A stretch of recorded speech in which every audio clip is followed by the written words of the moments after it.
Hey there, so I wanted to create this quick video for you guys. I originally planned on just creating a video, or not creating a video, creating a full event, a training for you guys to answer this quick question. And that question is, should I get my real estate license to start investing? I get that question a lot. I get it so much. At least I would say 4 or 5 times a month, people are asking me if I should get my license to become an investor.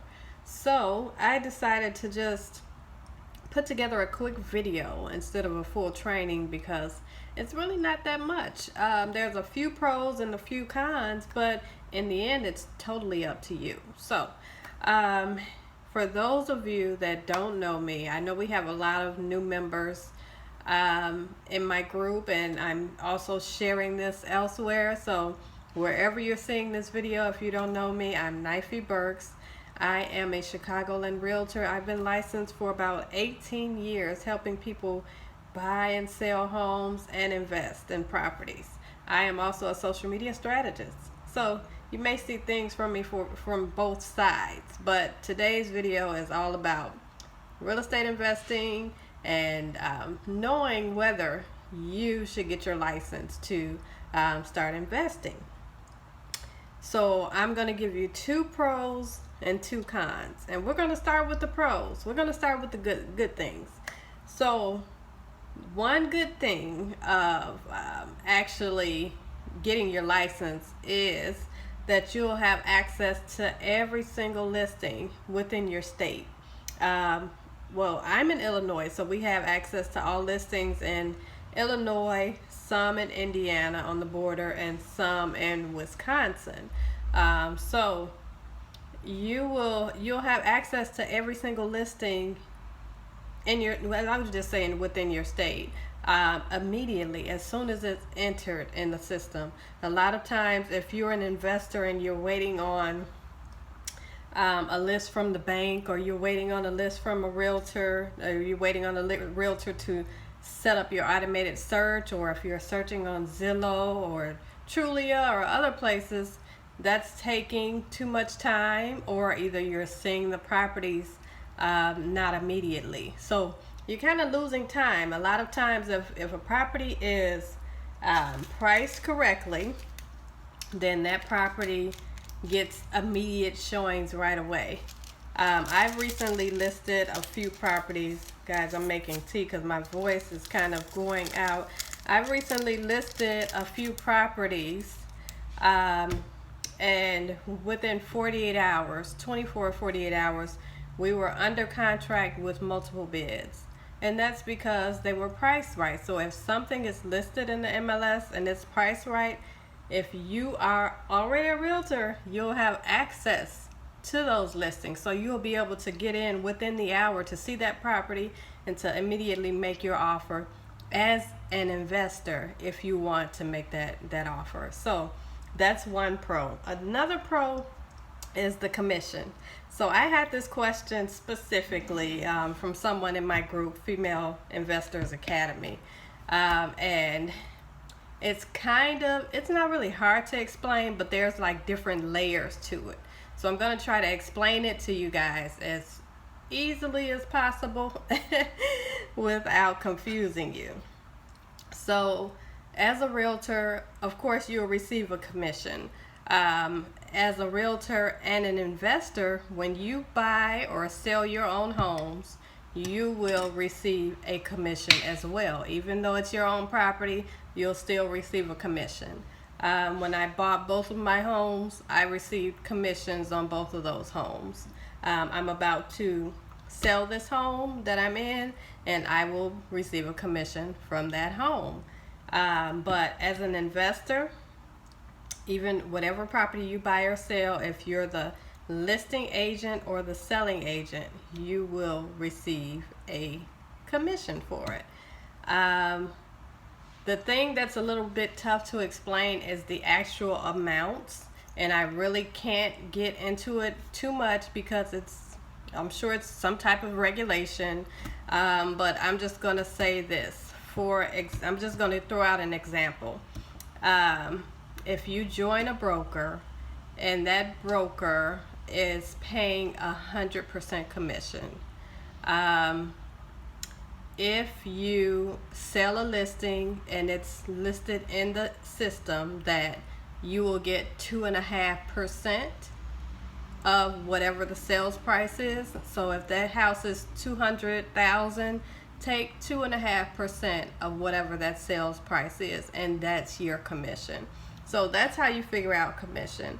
You just have to look at what's in the MLS. You'll be able to figure out the commission. A lot of people have asked me this before, and the one person recently was because she wants to know, or she wants to make sure that is going to be enough income for her to leave the 9 to 5. Now, I suggest not jumping right in and leaving your 9 to 5 because it's going to take a little time to get momentum going. When I first started selling real estate, I started in August, but between August and December, I sold 5 properties. And that's a lot for a brand new agent, but that's only because I was the broker's assistant. My broker was already successful, and she was basically just handing me deals. We were also connected with a tax office, which handled financials as well. So we were getting deals from them as well. So I was able to jump right in and get started right away. So those are the two pros. You'll actually receive a commission as an investor if you have your license. So on top of you making the millions of dollars that you're making from investing, you're also going to be able to make that commission from buying your own properties and selling your own properties. And if you decide to reach out and start selling to other people, your friends, family, and start taking in brand new clients, you'll make those commissions as well. It's a second stream of income. So that's the pro. A con is the fees. And not saying that the fees are super high. They're high in some associations, and they're kind of low in other associations. But the reason that I put this as a con is because if you are getting into real estate, getting your license to invest, and you're not selling any homes, or if you're not selling any homes to anyone else, or if you're not buying your own homes, if you're not actually investing, just say for example, you may invest once every other year or once every 2 or 3 years, it's not worth getting your license if you're not actually going to be using it.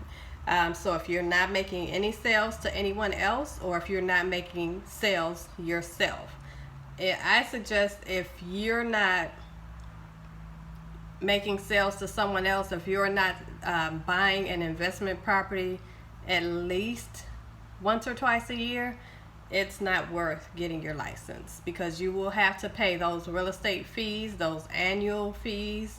In some states we have the association fees, which are due quarterly. And on top of the quarterly fees, there are fees that are due, well, for me, in December.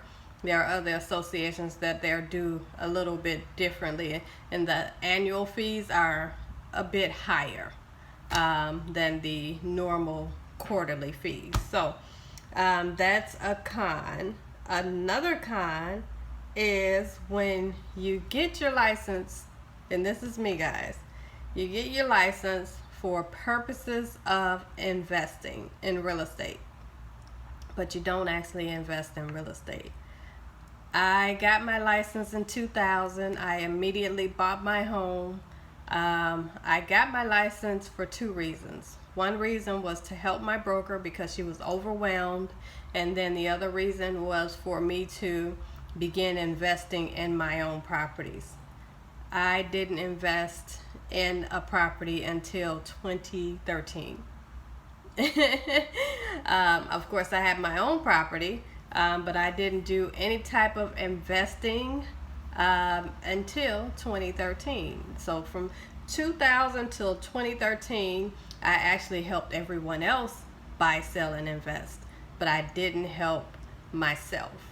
So if you're getting into it thinking, well, I'm going to get into it for investing, but you get into it and 6 months goes by or a year goes by and you're actually not investing, getting your license was really not worth it unless you're making sales elsewhere to bring in that additional income. If that license is just sitting there and you're just paying those fees, it's not worth it. So think about those pros and think about those cons. If you want to go back and watch this video again, and just kind of write down those pros and cons. Write down, also add, what I would do is just grab a sheet of paper, write down the pros that I mentioned on one side, write down the cons on the other side, and then start adding your own pros and your own cons. Kind of weigh it out before you decide to get your license.